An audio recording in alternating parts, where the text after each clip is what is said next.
Voilà, alors c'est dommage, hein, je ne pu tout mettre sur une petite vidéo d'une demi-heure, mais c'est pas grave, je fais un petit bout ici. Alors, je vous disais donc, Hannah Arendt dit dans le passage ici: «L'œuvre d'art, c'est la plus mondaine des choses» et mondaine ne fait pas référence ici, à la bonne société. Mondaine fait référence au monde de l'homme, au monde fabriqué par l'homme. C'est-à-dire que fondamentalement, heu, Hannah Arendt est en train de nous dire que les œuvres d'art ne sont pas faites pour les hommes, dans le sens où elles sont faites pour faciliter leur existence, les aider à vivre comme les objets d'usage et cetera. Mais elles sont faites pour ce monde fabriqué qui reste et qui fait le lien des générations en génération. D'accord, hein? Elles sont bien plus faites pour le monde que pour les hommes et pour comprendre cette distinction, il faut comprendre que, bah, elles sont pas faites le stylo, il est fait pour nous, il est fait pour qu'on puisse écrire et cetera, le portefeuille aussi, la maison aussi, d'accord, pour qu'on puisse habiter, mais pas l'œuvre d'art. Elle est pas faite pour nous et elle y voit comme quelque chose qui est fait pour le monde, d'accord? Un élément culturel par excellence, d'accord? Je pense que c'est intéressant ce qu'elle nous propose ici comme analyse, d'accord, hein? Qu'est-ce que recherche l'œuvre d'art? Elle recherche le monde, entendu comme, hem, ce que l'homme fabrique et qui demeure, comme, cet élément, culturel on le voit bien, hein, tout ce que la victoire de Samothrace au Louvre, d'accord, hein, on essaie au maximum de préserver tout, tous les chefs-d'œuvre qu'on a pu conserver depuis l'Antiquité.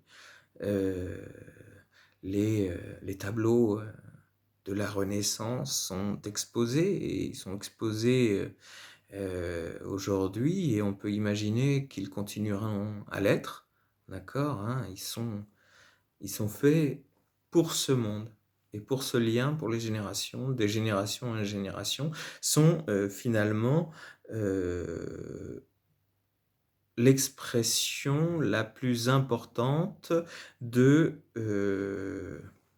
l'environnement culturel humain. Finalement, ce qui va véritablement,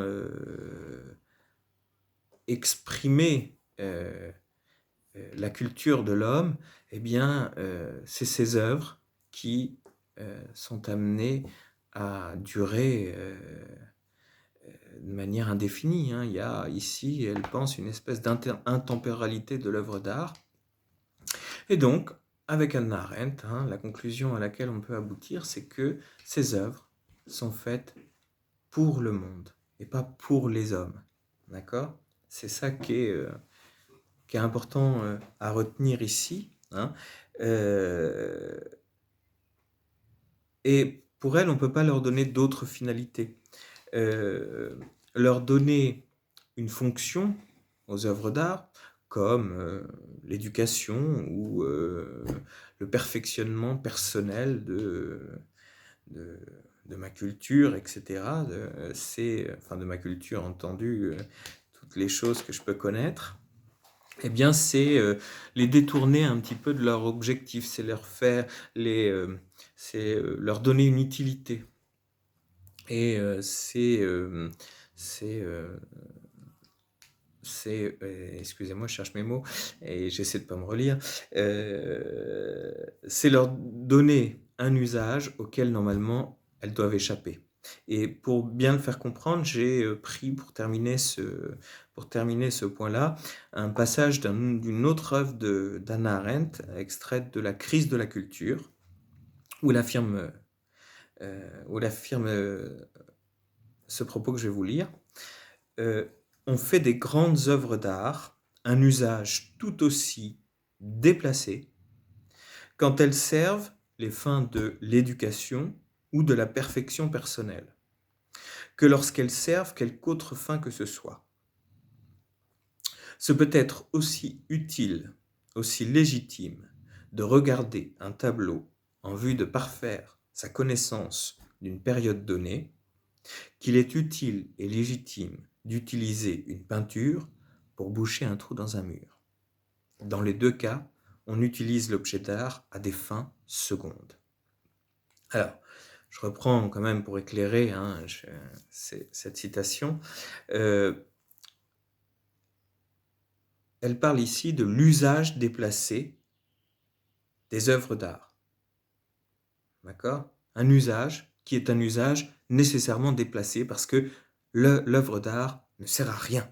On ne doit pas en faire usage. D'accord ? C'est pas sa finalité d'en faire usage. Et même si, je dis c'est formidable, là je suis allé à Florence, tous ces tableaux du Quattrocento m'ont appris à mieux connaître la Renaissance, toute cette période, etc. J'ai approfondi ma connaissance de cette période, d'accord ?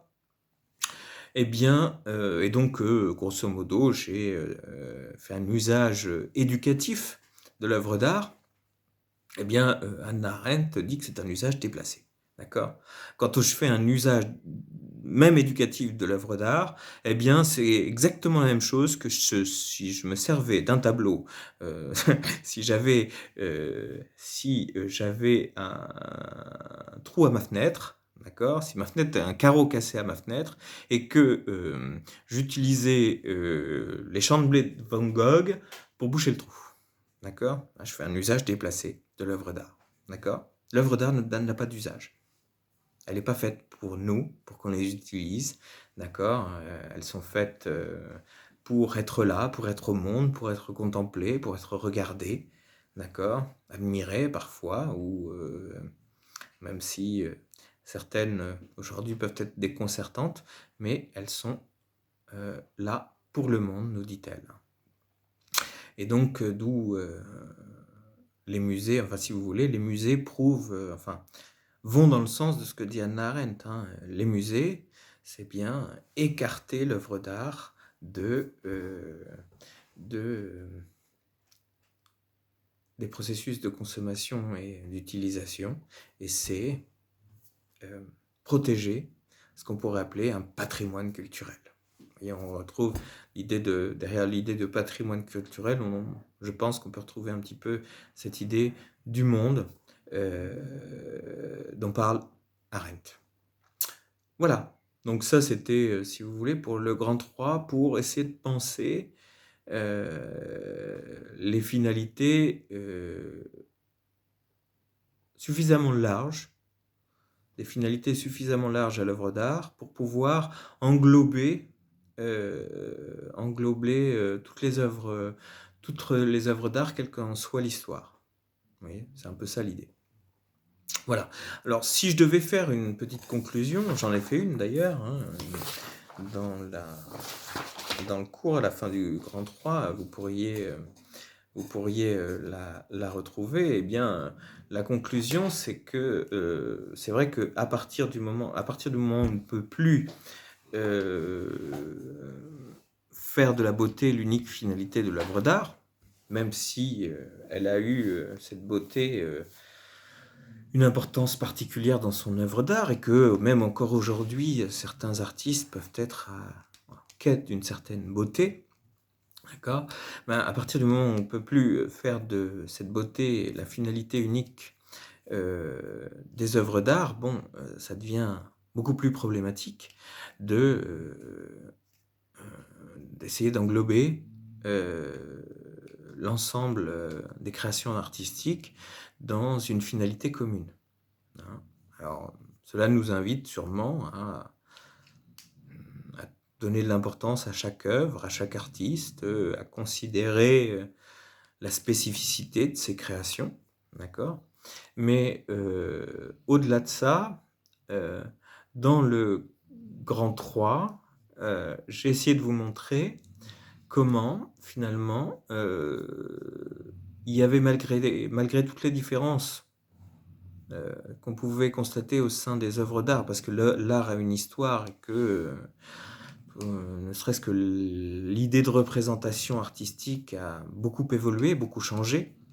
Et à partir de la fin du 19e siècle, il y a même de nouvelles formes d'art qui apparaissent. Et alors avec l'art contemporain, comme je vous l'ai déjà dit, ça explose. d'accord?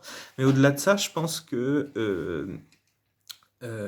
l'idée de nous donner à voir des choses que nous ne pourrions nous donner à voir, entendre, vivre, des choses que nous ne pourrions ni voir, entendre, ni vivre autrement, caractérise assez bien l'œuvre d'art et peut être une finalité intéressante.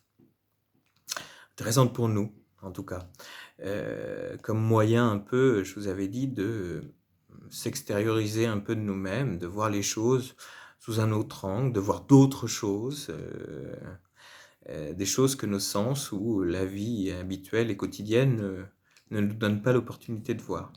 Et puis, il y a aussi, et ça on peut pas le nier, pour chaque œuvre, une dimension qui est devenue de plus en plus autotélique. L'œuvre d'art est à elle-même sa propre fin. Et ça renvoie à la gratuité de l'œuvre d'art dont je vous ai parlé. Gratuité qui est cette idée que l'œuvre d'art, au sens propre, ne sert à rien. On n'en fait pas usage. Et de cette idée, Arendt va former une thèse, on pourrait dire que c'est une thèse qu'elle défend un petit peu dans son œuvre, que l'œuvre d'art est faite pour le monde. D'accord ? La finalité de l'œuvre d'art, c'est d'être pour le monde, d'être là et de demeurer de génération en génération, hein, comme le plus emblématique des patrimoines culturels de l'humanité. Voilà hein, ce que je pouvais vous dire sur l'art. Il était temps que je finisse ce cours. Et donc, voilà, j'espère que cette vidéo aura été plus plaisante à suivre que la simple lecture du cours. Hein, vous pouvez maintenant essayer de mettre tout ça un petit peu en place, reprendre un petit peu l'ensemble du cours, et voilà, nous en avons terminé avec l'art.